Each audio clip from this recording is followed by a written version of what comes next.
அனைவருக்கும் வணக்கம். இதிலேருந்து நம்ம எப்படி வெளியில் வர்றது அப்படிங்கிறத பார்ப்போம். எது அலைப்பாயுதத்துலேருந்து 3 விஷயங்க. ஹார்ட்ஃபுல்னஸ்னுடைய ஆசிரியர் சொல்கிறது 3 விஷயம். ஃபஸ்ட்டு என்ன சொல்கிறாரு அப்படின்னா, நற்சிந்தனை, நல்ல சிந்தனை இருந்தால் இதிலேருந்து வெளியில் வந்துடலாம். உதாரணத்துக்கு ஒருத்தர் பால் ஊற்றுறவர் ஒருத்தர் எடுத்துக்கோங்க. 2 பேர் இருக்காங்க. 2 பேரும் கெட்டியான பால் தான் ஊற்றுறாங்க.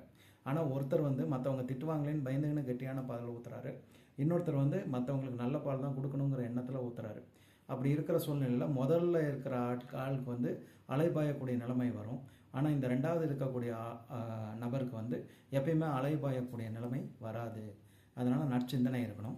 அடுத்து ரெண்டாவது சரியான புரிதல். அடுத்தவங்களை நம்மளால் நல்லபடியாக புரிஞ்சுக்க முடிஞ்சால், அடுத்தவங்க கோணத்திலேருந்து ஒரு விஷயத்தை பார்க்க முடிஞ்சால் நம்மளுக்கு மனசு அலைபாயாது.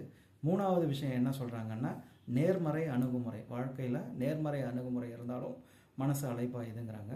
நாலாவதாக நான் ஒரு விஷயத்தை சேர்த்த விரும்புகிறேன். என்ன அப்படின்னா, நம்ம ரெகுலராக ஒரு மெடிடேஷன் பண்ணி நம்மளை நாமளே பார்க்க ஆரம்பித்தோம்னா இந்த மனநிலை, அதாவது அலைபாயக்கூடிய மனநிலை குறையும்.